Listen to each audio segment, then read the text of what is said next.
আসসালামু আলাইকুম। এখন যদি কেউ বলে মার্কেট খারাপ হবে তাহলে পরে আমরা তাকে পাগল সাব্যস্ত করব যে পাগল। তো মার্কেট সামনে ভালো হবে, মার্কেটের উপরে আমরা আস্থা রেখেছিলাম যে মার্কেট সামনে ভালো হতে যাচ্ছে। মার্কেট খারাপ হওয়ার অনেকগুলো কারণ ছিল। ফেব্রুয়ারি মার্চ মাসে সেই সময় মার্কেট খারাপ হয়নি। সরি। তো মার্কেট ভালো হচ্ছে, মার্কেট সামনে আরো ভালো হবে। এখন নানা রকম খবর আসছে যে মার্কেটে এখন লেনদেন T+1 করবে, সামনে হয়তো T0 করবে, লেনদেন বাড়বে। মার্কেটের বিভিন্ন সেক্টরে এখন মানি ফ্লো বাড়বে। মার্কেটের লেনদেন যদি ৩,০০০ ৩,৫০০ কোটি টাকা হয় তাহলে পরে ২, ৪টা, ৫টা, ৬টা, ৭টা সেরকম শেয়ার নিয়ে মার্কেট সীমাবদ্ধ থাকবে না। মার্কেটের পরিধি বাড়বে, অনেক শেয়ার সামনে আগায় আসবে। আমরা মার্কেট সামনে একটা খুব ভালো সময় আশা করছি মার্কেটের জন্য। ২৬ এবং ২৭ সাল একটা ভালো সময় সামনে আসবে ইনশাআল্লাহ। আমাদের এখন কাজ হচ্ছে সঠিক শেয়ারটা বাছাই করা এবং সেই শেয়ারে অবস্থান নেওয়া, সঠিক জায়গায় প্রফিট টেক করা। একটা শেয়ারে আমরা ওয়েট করব কিনা একটু বেশি প্রফিটের আশায়, এরকম সময় হয় কি অনেক শেয়ার দ্বিগুণ তিনগুণ হয়ে যায়। অলরেডি কিছু শেয়ার দ্বিগুণ তিনগুণ হয়ে গিয়েছে। আরও যে শেয়ারগুলো আছে যেগুলো দ্বিগুণ তিনগুণ হবে সেই শেয়ারগুলো খুঁজে বের করা, এটা হচ্ছে আমাদের কাজ। আমাদের কাজ হচ্ছে এখন সঠিক কাজটা করা। এই সঠিক কাজটা যদি আমরা এখন করতে পারি তাহলে আশা করি আমরা এরকম সময়ের জন্যই তো অপেক্ষা করি মার্কেটে। আমাদের মার্কেটে তো সারা বছর ব্যবসা হয় না, বা 10 বছরের মধ্যে একটা বড় অংশ সময় আমাদের ব্যবসা হয় না। আমরা এরকম সময়ের জন্য অপেক্ষা করি, আশা করি আমরা এই সময়টাকে কাজে লাগাতে পারবো ইনশাআল্লাহ। আজকে আমি অনেকগুলো শেয়ার নিয়ে আলোচনা করব। কিছু ট্রেডেবল, এখন মার্কেটে অনেক শেয়ার এখন মার্কেটে। আমি এর মধ্যে থেকে কিছু শেয়ার বাছাই করে আপনাদের সামনে উপস্থাপন করব। আপনারা আপনাদের মতো করে এই শেয়ারগুলো থেকে আপনাদের পছন্দের শেয়ারগুলো বাছাই করে নেবেন। বাছাই করার এবং শেয়ার কেনার ক্ষেত্রে অবশ্যই ট্রেড প্ল্যান ফলো করবেন। কোথায় কিনছেন, কতটুকু শেয়ার কিনছেন, আপনার কাছে কতগুলো টাকা আছে, কতটুকু লস আপনি সহ্য করতে পারবেন, এই বিষয়গুলো আপনারা খেয়াল করবেন। আমি অনেকগুলো শেয়ার নিয়ে আজকে আলোচনা করব, কিছু ট্রেডেবল এবং কিছু লং পজিশনে রাখার মতন শেয়ার। অনেকেই বলেন যে কিছু শেয়ার দেন, যে শেয়ারগুলো লংয়ে রাখা যায়, তাদেরকে মাথাতে রেখে আমি কিছু লং পজিশনে রাখা যায় এরকম কিছু শেয়ার নিয়ে আলোচনা করব। তবে এই শেয়ারগুলো খুব সম্ভাবনাময় শেয়ার। লং পজিশনের এই শেয়ারগুলো যে আপনাকে অনেক আটকায় রাখবে তা না, এগুলো হয়তো খুব দ্রুত মুভেই চলে আসবে। তো চলেন আমরা শুরু করি প্রথমে ট্রেডেবল শেয়ার নিয়ে। আমরা গত ভিডিওতে অ্যাপেক্স স্পিন এই শেয়ারটা নিয়ে আলোচনা করেছিলাম। আপনাদের মনে আছে নিশ্চয়ই যে অ্যাপেক্স স্পিনিং আমরা আমাদের একটা গ্রুপ আছে, সেই গ্রুপে আমরা এই শেয়ারটা নিয়ে প্রায় ৩-৪ দিন আগে থেকেই কাজ করছি। প্রায় মোটামুটিভাবে আমরা ২৩ কি ২২ জুন থেকে আমরা এই শেয়ারটা নিয়ে কাজ করছি যে এই শেয়ারটার সামনে ভালো হবে। আমরা অপেক্ষা করছিলাম ৩৭০ পার করার জন্য। অপেক্ষা করার আগেও আমি এটা গ্রুপে মেসেজ দিচ্ছিলাম যে ভালো হবে। আমরা গতকালকে এই শেয়ারটাতে এন্ট্রি নিয়েছি। আশা করি এই শেয়ারটা উপরের দিকে অনেকখানি স্পেস বা জায়গা আছে, একটা বিশাল ফাঁকা জায়গা, অনেক বড় একটা মুভমেন্ট আসছে এই শেয়ারটাতে। আমরা ২২০ টাকা এরকম জায়গাতে এন্ট্রি নিয়ে ৩৫০ টাকা এরকম জায়গাতে সেটা থেকে বের হয়ে গিয়েছিলাম, এন্ট্রি ক্লোজ করে দিয়ে উপরের দিকে উঠে কারেকশানে আসছে। কারেকশানে আসার পরে এই শেয়ারটা ঠিক এরকম জায়গাতে বাধাগ্রস্ত হয়ে পড়ে যাওয়ার কথা ছিল, তাই না? আমাদের এটা একটা রেজিস্ট্যান্স, এখানে একটা সরি এটা একটা রেজিস্ট্যান্স এরিয়া। এই রেজিস্ট্যান্সে বাড়ি খেয়ে শেয়ারটা নিচের দিকে নেমে যেত, এটাই হচ্ছে স্বাভাবিক একটা সিনারিও ছিল। কিন্তু ও না নেমে ও উপরের দিকে উঠে গিয়েছে এবং ভালো ভলিউম নিয়ে। আমি আশা করছি যে অ্যাপেক্স স্পিনিং ৩৭০ টাকার নিচে আর নামবে না। এই শেয়ারটা উপরের দিকে উঠতে থাকবে। যারা নিয়েছেন তারা এই শেয়ারটা থেকে একটা ভালো প্রফিট পাবেন আশা করি ইনশাআল্লাহ। অনেকখানি স্পেস বা জায়গা আছে উপরের দিকে ওঠার এই শেয়ারটাতে। অবশ্যই কিছু প্রফিট টেক করব আমরা নির্দিষ্ট জায়গাতে এবং কিছু শেয়ার রেখে দেবো আমরা দীর্ঘমেয়াদী একটা ভালো বেনিফিট পাওয়ার উদ্দেশ্যে। তো এই শেয়ারটা আমরা খেয়াল রাখবো। সামনে সম্ভাবনাময় একটা শেয়ার অ্যাপেক্স স্পিনিং হতে যাচ্ছে। খুব লো পেটাপের একটা শেয়ার, মাত্র ২৩ লাখ কি ২১ লাখ শেয়ার আছে পাবলিকের কাছে যদি আমি ভুল না বলি। অ্যাপেক্স গ্রুপে আর একটা share apex food. Apex food apex স্পিনিংয়ের থেকে ফান্ডামেন্টালি স্ট্রং।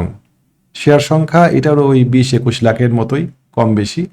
এটাও একটা সম্ভাবনাময় শেয়ার। আমাদের একটা চমৎকার সাপ্লাই এবং ডিমান্ড এরিয়া সে পার করে আসছে। সাপ্লাই এবং ডিমান্ড এরিয়া মার্কেটে চমৎকার কাজ করে, সুন্দর কাজ করে। সাপ্লাই এবং ডিমান্ড এরিয়া দেখতেই পাচ্ছেন নিশ্চয়ই, এটা যে ২৬৫ টাকা ৬৬ টাকা এরকম জায়গায় একটা সাপ্লাই এবং ডিমান্ড এরিয়া ছিল। এখান থেকে সে পার করে এসে রিটেস্ট কমপ্লিট করেছে, উপরের দিকে ওঠার চেষ্টা করছে। মাথার উপরে অনেকখানি স্পেস আছে। আমি আশা করছি এই শেয়ারটা আমাদেরকে হতাশ করবে না। আমরাও এই শেয়ারটা গতকালকে এন্ট্রি নিয়েছি আলহামদুলিল্লাহ। তো ছোট্ট একটা দুর্বলতা আছে এই শেয়ারটাতে, সেটা হচ্ছে এইরকম জায়গাতে এর একটা সাপ্লাই আছে। আগামীকালকে সে সাপ্লাইয়ের মুখোমুখি পড়বে। আশা করছি এই সাপ্লাই সে ক্রস করে যাবে, ভালো ভলিউম, প্রায় 85,000 86,000 ভলিউম, 23 লাখ শেয়ারের মধ্যে প্রায় 20 ভাগের 1 ভাগ শেয়ার লেনদেন হয়ে গিয়েছে, 20 ভাগের 2 ভাগ শেয়ার লেনদেন হয়ে গিয়ে 10 ভাগের 1 ভাগ শেয়ার লেনদেন হয়ে গিয়েছে গত 2 দিনে। আশা করছি এটা আমাদেরকে হতাশ করবে না, 286 টাকা পার করলে এই শেয়ারটা খুব দ্রুত গতিতে বাড়বে আশা করছি। সামনে অনেকখানি জায়গা আছে অ্যাপেক্স ফুডের ক্ষেত্রে। এটা একটা ফান্ডামেন্টাল শেয়ার, এটা একটা লো পেটআপের শেয়ার, আশা করছি সামনে আমরা এখান থেকে একটা ভালো প্রফিট পাবো।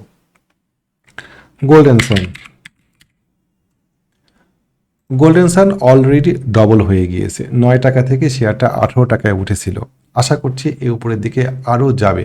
টোটাল জায়গাটাতে আমরা যদি দেখতে পাই সে আপ ট্রেন্ডে এখন পর্যন্ত ভায়োলেট করেনি। আমরা যদি মুভিং অ্যাভারেজগুলো দিকে তাকাই, আমরা যদি ট্রেন লাইনের দিকে তাকাই, তাহলে প্রায় দেখবো শেয়ারটা এখনোই আপ ট্রেন্ডে আছে। যাত্রাপথে মাঝে মধ্যে সে অ্যাকুমুলেট করছে, এই জায়গাগুলোতে সে অ্যাকুমুলেট করছে, আমরা দেখি এখানেও সে অ্যাকুমুলেট করছে। আশা করছি অ্যাকুমুলেশন শেষ করার পরে ও একটা ভালো ক্যান্ডেল আমাদেরকে উপহার দিবে। আমাদের এই শেয়ারটাতে টার্গেট কোথায় হবে চলেন দেখি। আমরা একটু সাপ্তাহিক চার্টে যাই, তাহলে আমরা টার্গেট বের করতে পারবো। এই শেয়ারে দেখেন মজার বিষয় হচ্ছে যে পরপর 4 সপ্তাহ ওই জায়গাতে অ্যাকুমুলেট করছে, যতবারই প্রাইস নিচের দিকে নামছে স্মার্ট মানি প্রাইসকে ধাক্কা দিয়ে উপরের দিকে তুলে দিচ্ছে এবং একটা ফ্ল্যাগ প্যাটার্নের মতো প্যাটার্ন মনে হচ্ছে, ট্রায়াঙ্গেল, সব কিছু মিলাই আশা করি খুব ভালো হবে। এই শেয়ারটাতে ভলিউম আছে মোটামুটি এরকম জায়গাতে, এই শেয়ারটাতে 20 টাকা রেটে ভলিউম আছে। আপাতত টার্গেট থাকবে শেয়ারটাতে 20 টাকা, গোল্ডেন সানে 20 টাকা পার করতে পারলে তখন আমরা টার্গেট আরও উপরের দিকে তুলবো। যদি 20 টাকাতেও যায় তাও এখান থেকে 20%-এর উপরে প্রফিট হয়। 20 টাকা পার করতে পারলে আমরা পরবর্তীতে 24 টাকা এরকম জায়গাতে পরের টার্গেট সেট করব এবং আলটিমেটলি যদি মার্কেটে ভালো থাকে, যদি মার্কেটের লেনদেন 3,000 কোটি টাকার দিকে আগায়, তাহলে পরে মার্কেটকে আমরা গোল্ডেন সানকে নিয়ার ফিউচার, এটা দীর্ঘমেয়াদী, এটা নিয়ে আমরা এখন পরিকল্পনা করব না, কিছু শেয়ার আমরা করে রাখতে পারি এটার উদ্দেশ্যে। সেটা হচ্ছে এটার জন্য এই 39 টাকা।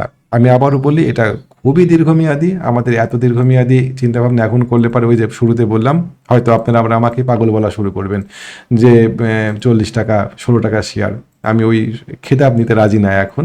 আমি আপাতত এখন 19 টাকা এবং 23 টাকা 30, 19 টাকা 80 পয়সা 23 টাকা 30 পয়সা এই টার্গেট দিলাম।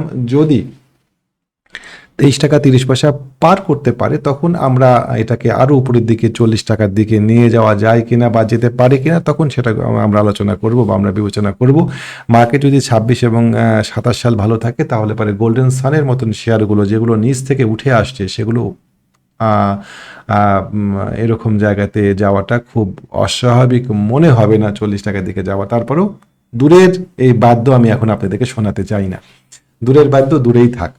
আমরা নগদে বিশ্বাসী, হ্যাঁ, নগদ যা পাও হাত পেতে নাও, বাকির খাতা শূন্য থাক। ওই বাকি 40 টাকা অনেক দূরে আছে, ওটা থাক। আমরা নেক্সট যে শেয়ারটা নিয়ে আলোচনা করবো সেটা হচ্ছে এসপি সিরামিক, বেক্সিমো গ্রুপের একটা শেয়ার। এটাও একটা চমৎকার আপ ট্রেন্ড সে ধরে আছে। আমাদের এখানে আমি সাপ্তাহিক চার্ট দিয়ে শুরু করি, আমাদের এখানে আপ ট্রেন্ড সে ব্রেকআউট করেছে মোটামুটি 17 টাকা 40 পয়সা রেটে। আমরা এই শেয়ারটাতে 2বার ব্যবসা করেছি আলহামদুলিল্লাহ।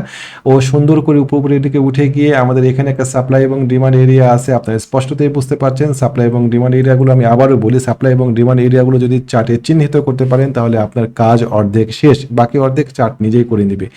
এইটা ভাঙতেই পারেনি এসপি সিরামিক্স, এটা নিচের দিকে নামতে পারেনি, উপরের দিকে উঠার মানে সাপোর্ট নিয়ে আসে এই জায়গাতে। আশা করছি এই শেয়ারটা সামনের দিকে আগাবে, এই উপরের দিকে ওঠার অনেকখানি জায়গা আছে। যদি উপরের দিকে উঠে আমাদের প্রাথমিক টার্গেট, আমি খুব বড় টার্গেট একবারে দিতে চাই না, প্রাথমিক টার্গেট থাকবে এটার এটার প্রাথমিক টার্গেট থাকবে এই 32 টাকা 50 পয়সা আপাতত। ক্ষতি কি? 24 টাকা 25 টাকার শেয়ার যদি 60 টাকার গ্যাপ দেয়, পার্সেন্টেজের হিসাব করেন কতখানি হয়। আমি আশা করছি যে এটা আমাদেরকে হতাশ করবে না, পুরাপুরি আপ ট্রেন্ডেই আছে। এই ধরনের শেয়ারগুলো যখন মুভমেন্টে যায় তখন খুব দ্রুত আমরা মুভমেন্ট দেখতে পাবো এসপি সিরামিক্সের এই আলোচনা করতে গিয়ে মনু সিরামিকের কথা মনে পড়লো। আমরা এই শেয়ারটা নিয়ে ব্যবসা করেছিলাম, এটা মনু ফেব্রিক্স চলে আসছে, মনু সিরামিক নিয়ে আমরা ট্রেড করেছিলাম গত এপ্রিল মাসে। এই মে মাসে আমরা ৮৬ টাকায় কিনে শেয়ারটা ১০৪ টাকায় বিক্রি করে দিয়েছিলাম এবং গ্রুপে বলা ছিল যে সেটা থেকে সাবধান, কারেকশানে আসবে।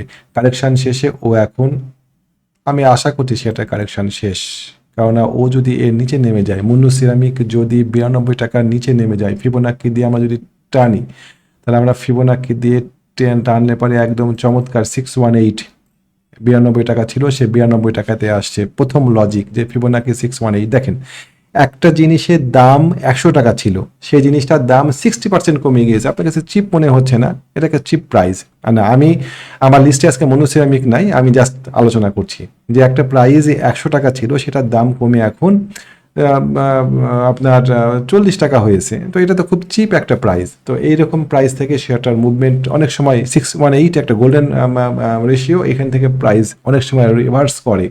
618-এর পাশাপাশি এখানে আর একটা সিনারিও আছে, আমাদের সাপ্লাই এবং ডিমান্ড এরিয়ার থেকে সে আবার মোটামুটি, এটা আমাদের সাপ্লাই এবং ডিমান্ড এরিয়াও বটে। কেমন সাপ্লাই এবং ডিমান্ড এরিয়া, যদি এসপি সিরামিক আপনার ৯১ টাকার নিচে নেমে যায়, তাহলে সেটা খারাপ হয়ে যাবে। ৯১ টাকার নিচে নামলে পারে ও তখন খুব সময় নেবে।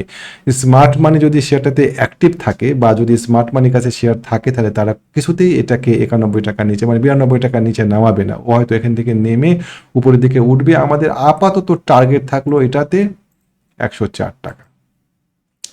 এখান থেকে গিয়ে ও হয়তো একটু কারেকশানের দিকে আসবে, আসার পরে ১০৪ টাকা পার করলে তখন আমরা এটাকে নিয়ে, এটা উল্টা হয়ে গেল, আমরা তখন এটাকে নিয়ে আরও আশাবাদী হব।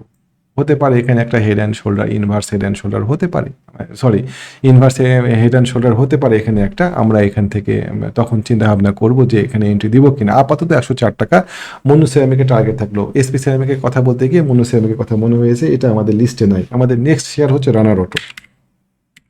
আমি ট্রেডেবল শেয়ার নিয়ে আলোচনা করছি, এরপরে কিছুটা দীর্ঘমেয়াদী রাখা শেয়ারগুলো নিয়ে আলোচনা করবো। রানার অটো, শেয়ারটা আমরা কিনেছিলাম এই জুন মাসের কত তারিখে, জুন মাসের ১২ তারিখে কিনেছিলাম। কেনার পরে আমরা আটকা পড়ে গিয়েছিলাম, আমাদের স্টপ লস ছিল ৪১ টাকার নিচে ক্লোজ হলে পারে, একদম কানের গোড় দিয়ে আমাদেরকে মানে স্টপ লস দেয়নি, নাহলে পরে আরেকটু হলে স্টপ লস হয়ে যেত শেয়ারটাতে।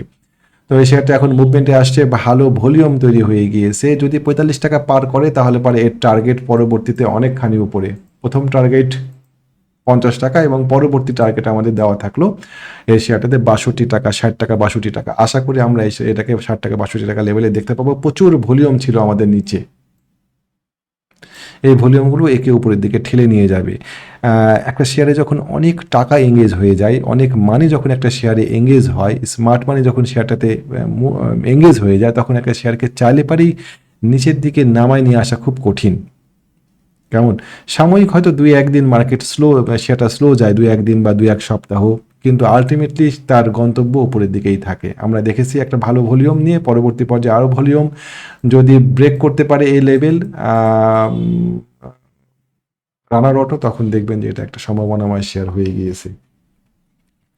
সর্বশেষ যে শেয়ার সেটা হচ্ছে সাপোর্ট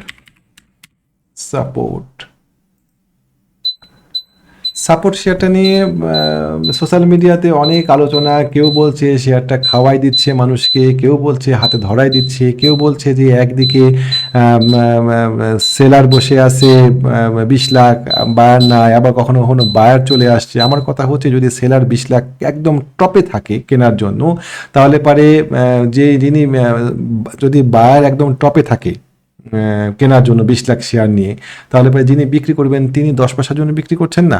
আবার দেখবেন কখনো কখনো বায়ার চলে আসছে। এই যে সেলার, এবং আমার কাছে মনে হচ্ছে স্মার্ট মানি শেয়ারটা কিনে লুফালুফি করছে, এটা একটা সম্ভাবনাময় শেয়ার। আমাদের এখানে যে ব্রেকআউটটা হলো, ব্রেকডাউনটা হলো এই জায়গাতে, ট্রেন্ড ইজ আওয়ার ফ্রেন্ড আমরা বরাবরই শিখে আসছি। তাই ব্রেকডাউন হওয়ার পরে স্বাভাবিক নিয়ম ছিল যে ও এখানে গিয়ে রিটেস্ট করে ডাবল টপ করে নিচের দিকে পড়ে যাবে, তাই না? আমরা এটাই সবাই আশা করেছিলাম। তা না করে সেইটা ব্রেকআউট করে ভালো ভলিউম, এতগুলো ভলিউম, এরকম ভলিউম এই সাইডে হয়নি কখনো। এতগুলো ভলিউম নিয়ে উপরের দিকে উঠেছে, এইখান থেকে ব্রেক ডাউন করে আবার নিচের দিকে নেমে যাবে, এতটা সহজ হবে না এই বিষয়টাতে। ঠিক এইরকম সিনারিওতেই আমরা এশিয়াটিক ল্যাবে এন্ট্রি দিয়েছিলাম গত মার্চের দিকে। আমি একটু দেখাই সিনারিওটা, আমরা এখানে আসবো। এশিয়াটিক ল্যাব জাস্ট এই জায়গাতে দেখেন, আমার সরি এটা না, জাস্ট এই জায়গাতে আমরা দেখব এখানে আমাদের একটা রেজিস্ট্যান্স ছিল, সাপ্লাই ডিমান্ড ছিল, আমরা এখানে ব্রেকআউট করলো এই জায়গাতে, জাস্ট এই জায়গাতে ব্রেকআউট করলো, এই জায়গাতে ব্রেকআউট করার পরে ব্রেকডাউন করলো, আমরা মনে করলাম সবাই যে হ্যাঁ এটা ফলস ব্রেকডাউন। তারপরে সে রিটেস্ট করতে আসে, রিটেস্ট করতে আসার পরে আবার পড়ে গিয়েছে, স্বাভাবিক ছিল এখান থেকে পড়ে দিকে নেমে যাওয়া, না নেমে সে আমাদের মুভিং অ্যাভারেজ চ্যানেলের সাপোর্ট নিয়ে সে এখান থেকে ব্রিজ করে উপরের দিকে উঠে যায়, এবং আমরা এই জায়গাতেই শেয়ারটাতে এন্ট্রি নিয়েছিলাম মার্চের শুরুর দিকে, এই 64 টাকা 63 টাকা 50 পয়সা এরকম জায়গাতে, এবং আমরা এটা 100 টাকা রেটে বিক্রি করেছিলাম। একই ঘটনা কি সাপোর্টে হচ্ছে না? একটু ভিন্নভাবে, যে আমাদের এই line breakout train line breakout করে এখানে রিটেস্ট করবে, আমাদের এখানে ডবল টপ এখান থেকে পড়ে যাওয়ার কথা, না পড়ে গিয়ে সে আবার এখান থেকে ব্রিজ করে উপরের দিকে উঠে গিয়েছে। জাস্ট আমি আশা করছি যে সাপোর্টের র্যালি আবার শুরু হবে একটা, যারা নিতে চান হিসাব নিকাশ করে দেখবেন নেবেন কিনা।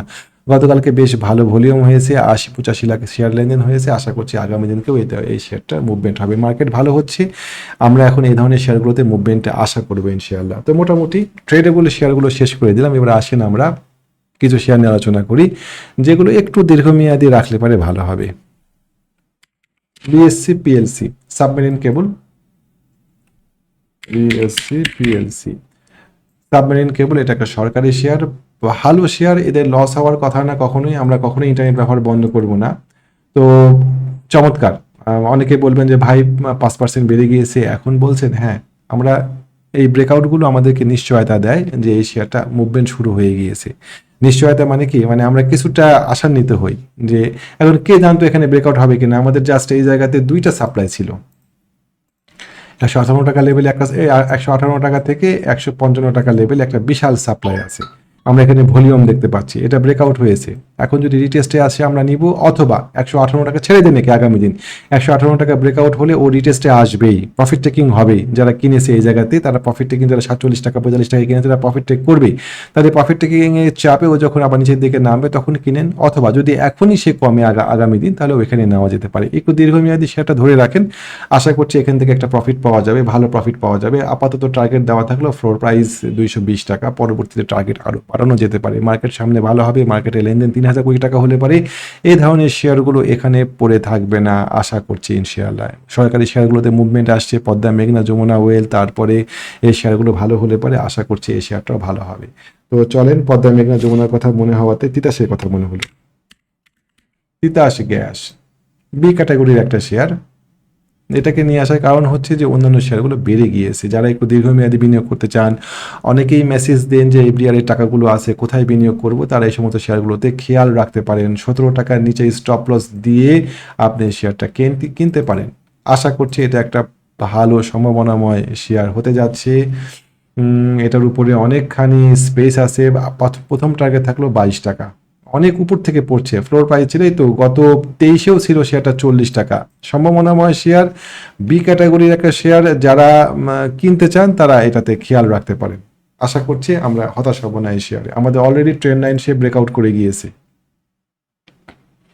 ট্রেন লাইন এখনো ব্রেক করেনি, ট্রেন লাইনটা ব্রেক, হ্যাঁ এটা একটা ভালো দিক। আপনারা যদি ট্রেন লাইন ব্রেকআউটের পরে নিতে যদি পান, আমি নেওয়ার পক্ষপাতে এই শেয়ারটাতে, এই সুইং লোয়ে নিজের স্টপ লস দিয়ে ব্রেকআউট করলে পারে হয়তো এখানে ধরা মুশকিল হয়ে যাবে। আপাতত টার্গেট 22 টাকা, তারপরে টার্গেট 25 টাকা, আস্তে আস্তে টার্গেট উপরের দিকে উঠানো যাবে।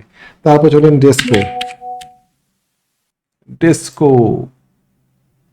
ডেসকোতে চমৎকার একটা ব্রেকআউট হয়ে আছে, জেড ক্যাটাগরি শেয়ার, কিন্তু ডেসকো তুলনামূলকভাবে শেয়ার সংখ্যা মিড পেইড অ্যাপের একটা শেয়ার সম্ভবত, যদি ভুল না করি।